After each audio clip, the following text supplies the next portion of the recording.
आज की इस वीडियो में हम सी का एक ऐसा प्रोग्राम बनाना सीखेंगे जिसमें यूज़र से हम 3 वैल्यूज़ इनपुट लेंगे और उन तीनों वैल्यूज़ में से जो लार्जेस्ट वैल्यू होगी ये प्रोग्राम में वो फाइंड करके देगा यूजिंग लॉजिकल ऑपरेटर्स।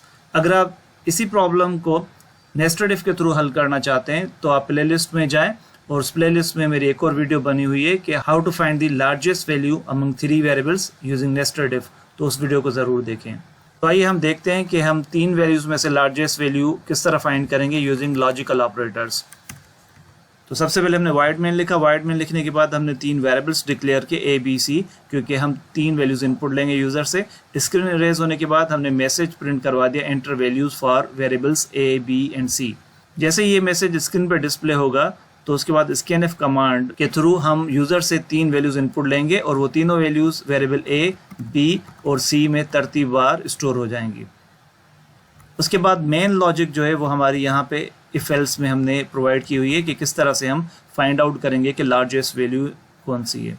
तो यहाँ पे देखिए सबसे पहले हमने लिखा if A greater than B और यहाँ लॉजिकल ऑपरेटर यूज़ किया हुआ and A greater than C, यानी अगर A की वैल्यू ग्रेटर देन हो B से और A की वैल्यू ग्रेटर देन हो C से तो फिर प्रिंट क्या कर दो, variable A contains largest value, और वो वैल्यू भी प्रिंट हो जाएगी क्योंकि हमने यहाँ पे %d यूज़ किया हुआ है। इस %d की जगह पे वेरिएबल A की वैल्यू प्रिंट हो जाएगी। तो यहाँ पे देखिए हमने ये जो एक्सप्रेशन बनाई है इसको हम कंपाउंड एक्सप्रेशन कहते हैं, यानी ये दोनों कंडीशन जो हमने यहाँ दी हुई इन दोनों का ट्रू होना लाजमी है, यानी A की वैल्यू ग्रेटर देन B भी होनी चाहिए और A की वैल्यू ग्रेटर देन C भी होनी चाहिए, तब हम जाके कहेंगे कि variable A contains largest value. तो अगर ये कंडीशन फॉल्स हो जाती है तो फिर हम एल्स इफ पे आएंगे और एल्स इफ में हम चेक करेंगे कि क्या वेरिएबल B की जो वैल्यू है वो ग्रेटर देन A है। अगर वेरिएबल B की वैल्यू ग्रेटर देन A है तो फिर हम एंड लॉजिकल ऑपरेटर के थ्रू सेकंड कंडीशन चेक करेंगे क्या B की वैल्यू ग्रेटर देन C है। तो अगर ये दोनों कंडीशंस ट्रू हो जाती हैं तो ओवरऑल कंडीशन ट्रू कहलाएगी। तो जब ओवरऑल कंडीशन ट्रू हो जाएगी तो मैसेज प्रिंट हो जाएगा printf कमांड के थ्रू कि variable B contains largest value, और जो B वेरिएबल की वैल्यू है वो भी %d की जगह पे डिस्प्ले हो जाएगी। इसी तरह से अगर ये कंडीशन भी फॉल्स हो जाती है, यानी B ग्रेटर देन A नहीं है या फिर B ग्रेटर देन C नहीं है, तो फिर हम फाइनली एल्स में आएंगे और मैसेज प्रिंट हो जाएगा variable C contains largest value, और C वेरिएबल की वैल्यू भी प्रिंट हो जाएगी। उसके बाद प्रोग्राम एग्जिट। तो आइए इस प्रोग्राम को रन करके देखते हैं।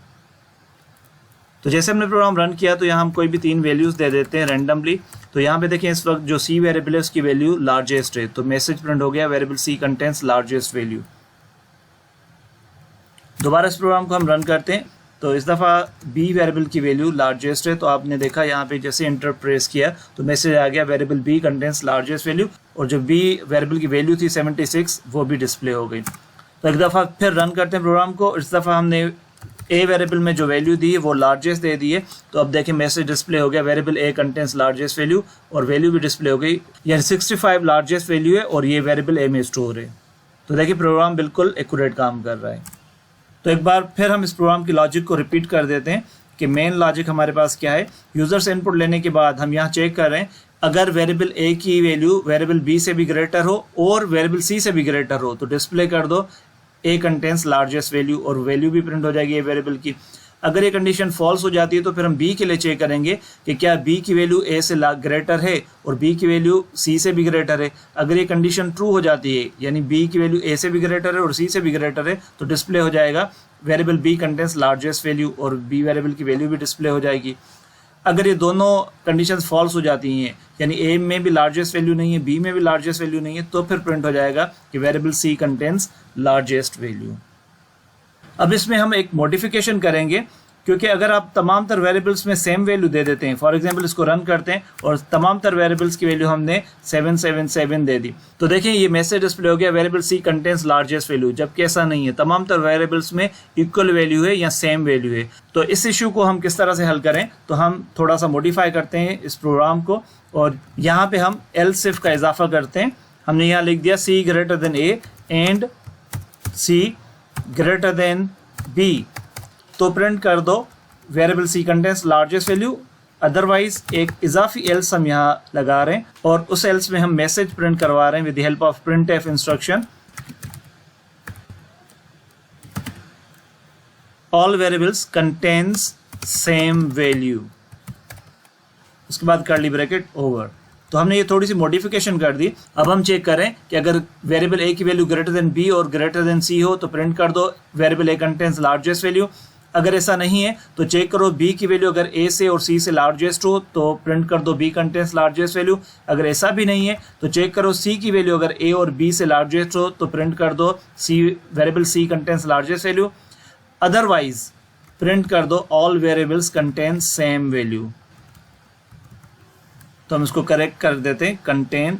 तो आइए इस प्रोग्राम को रन करके देखते हैं। तो अब देखिए हम वैल्यू दे देते हैं 777। तो मैसेज आ गया all variables contain same value. उम्मीद है कि अब आपको अच्छी तरह से समझ में आ गया होगा कि तीन वेरिएबल्स में से किस तरह से आइडेंटिफाई किया जाता है कि उनमें से लार्जेस्ट वैल्यू कौन से वेरिएबल में स्टोर है, या फिर अगर तीनों वेरिएबल्स में सेम वैल्यू हो तो हम उसको किस तरह से आइडेंटिफाई करें। तो ये अगर वीडियो आपको पसंद आई हो तो लाइक करना मत भूलिएगा, इस वीडियो को शेयर करें और अपकमिंग वीडियोस के लिए इस चैनल को सब्सक्राइब करें। Thank you for watching. मिलते हैं फिर एक और वीडियो के साथ।